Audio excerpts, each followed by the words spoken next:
औपचारिक रूप से बदलकर prime ministers memorial museum and library कर दिया गया है। और ये बात कांग्रेस पार्टी को बिल्कुल पसंद नहीं आ रही है। यानी नेहरू का नाम हटाकर अब इस संग्रहालय और इस लाइब्रेरी में प्रधानमंत्री का नाम डाल दिया गया है और वो देश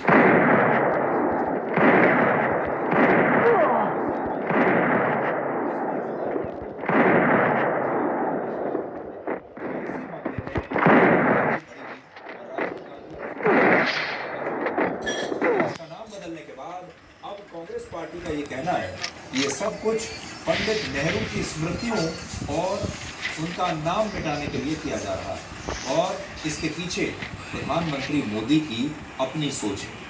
लेकिन आज हम आपको एक नए तथ्य के बारे में भी बताना चाहते हैं और वो ये है कि पिछले साल ही इस बंगले में प्रधानमंत्री संग्रहालय का उद्घाटन हुआ था, जहां भारत के अब तक के सभी प्रधानमंत्रियों की स्मृतियां और उनसे जुड़ा इतिहास के लिए संजोगा रखा गया है। और आप एक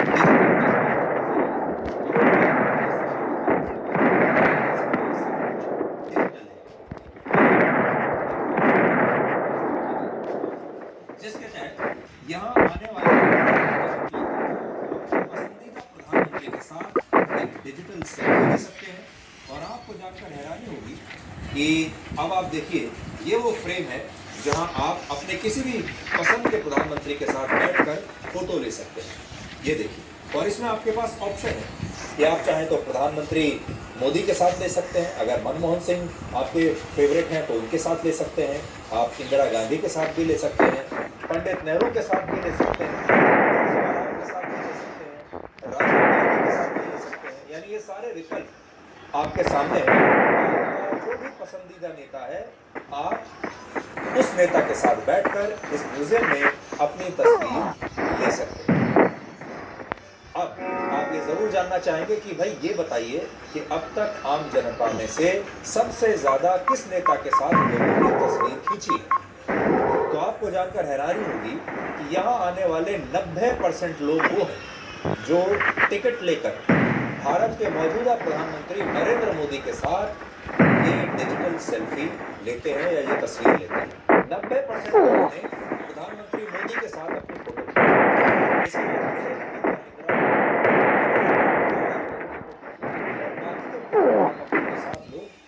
वो है उनका नंबर बाद में आता है। यानी कांग्रेस पार्टी तो ये कह रही है कि प्रधानमंत्री मोदी पंडित नेहरू की विरासत को नष्ट करना चाहते हैं, लेकिन इस संग्रहालय में आने वाले देश के ये सारी आम नहीं, 90% आम जनता प्रधानमंत्री मोदी के साथ ही ये डिजिटल लेना चाहते हैं। यहाँ बड़ी बात यह है कि आज जिस भवन को पंडित जवाहरलाल नेहरू की विरासत से जोड़ा जा रहा है, असल में उस भवन का इतिहास से जुड़ा हुआ है। इस भवन का निर्माण वर्ष 1929 में शुरू हुआ था और तब ये बिल्डिंग इसलिए बनाई गई थी ताकि इसे भारत में ब्रिटिश सेना के कमांडर इन चीफ का आधिकारिक आवास घोषित किया जा सके। और शुरुआत में इस भवन को फ्लैग स्टाफ हाउस का नाम अंग्रेजों ने बनाई थी, अंग्रेजों के लिए बनाई थी। दूसरे विश्व युद्ध के दौरान जब भारत के लोगों पर यह लगातार दबाव बनाया जा रहा था, उन्हें भी इस युद्ध अंग्रेजों का साथ देना चाहिए और भारत के युवाओं को अंग्रेजों की फौज में जाकर लड़ना चाहिए। तब ये सारी नीतियां बनाई जाती थी। अंग्रेजों ने ये सारी जो रणनीति अपनी बनाई थी इसी जगह से 15 अगस्त 1947 को जब भारत आजाद हुआ तब भी इस बिल्डिंग को फ्लैग स्टाफ हाउस ही कहा जाता है, जहां उस समय भारत में ब्रिटिश सेना के फील्ड मार्शल अपने परिवार के साथ रहते थे। ये उनका घर था।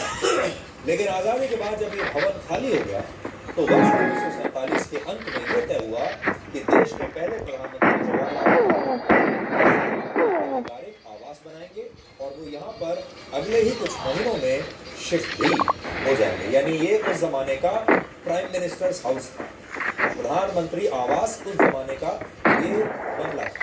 इससे पहले पंडित नेहरू दिल्ली में ही 17 यॉर्क रोड पर स्थित एक बंगले में रहते थे, जिसका नाम बाद में 17 नंबर मोतीलाल नेहरू मार्ग कर दिया गया और मोतीलाल नेहरू पंडित नेहरू के ये सब आप जानते हैं। पंडित नेहरू इस बंगले से अंग्रेजों के माफ कीजिएगा, फ्लैग स्टाफ हाउस में 2 अगस्त 1948 को शुरू हुए और इसके बाद इस भवन का नाम भी फ्लैग स्टाफ हाउस से बदलकर 3 मूर्ति भवन कर दिया गया। इसे 3 मूर्ति भवन इसलिए कहा गया क्योंकि यहाँ उस जमाने में अंग्रेजों जो जोधपुर, हैदराबाद और मैसूर की उन सैन्य टुकड़ियों का उल्लेख करती थी जिन्होंने दूसरे विश्व युद्ध में अंग्रेजों के लिए लड़ी थी, संघर्ष किया था और इसलिए इस भवन का नाम 3 मूर्ति भवन। 1948 से इस भवन में प्रधानमंत्री के तौर पर रहना शुरू किया और 16 साल बाद 27 मई 1964 को जब उनका निधन हुआ तब भी वो इसी 3 मूर्ति भवन के अपने एक कमरे में मौजूद थे जहां उन्हें दिल का दौरा पड़ा और बाद में उनका निधन हुआ गया।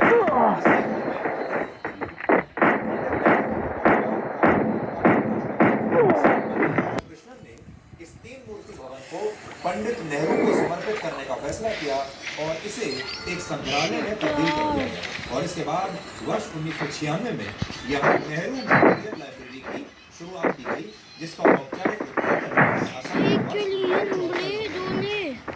और अब मोदी सरकार ने इसका नाम बदलकर नेहरू हटाकर रख दिया है prime ministers museum and library. और यही बात कांग्रेस को ठीक है। इंदिरा गांधी अपने पिता पंडित जवाहरलाल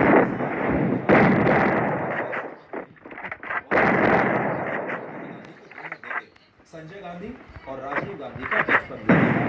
ये तस्वीरें आज हमने आपको भवन से निकाली और इस ब्लैक एंड व्हाइट तस्वीर में आप देख सकते हैं कि इसी भवन के परिसर और गार्डन में पंडित संजय गांधी और राजीव गांधी के साथ समय बिताया करते थे। लेकिन 1964 में पंडित नेहरू की मृत्यु के बाद इस भवन को उन्हें ही समर्पित कर दिया गया और इसे उन्हीं के नाम पर एक संग्रहालय में बदल दिया गया। लेकिन प्रधानमंत्री मोदी ने अब इसे प्रधानमंत्री संग्रहालय का रूप दे दिया है। से नाम बदलकर इसका प्रधानमंत्री संग्रहालय सभी प्रधानमंत्रियों की स्मृतियां और उनका इतिहास मौजूद है। तो अब एक तो आपको ये क्योंकि ये नेहरू के नाम पर नेहरू मेमोरियल संग्रहालय बनाया गया था और इस भवन को नेहरू की याद में अलग करके छोड़ दिया गया था।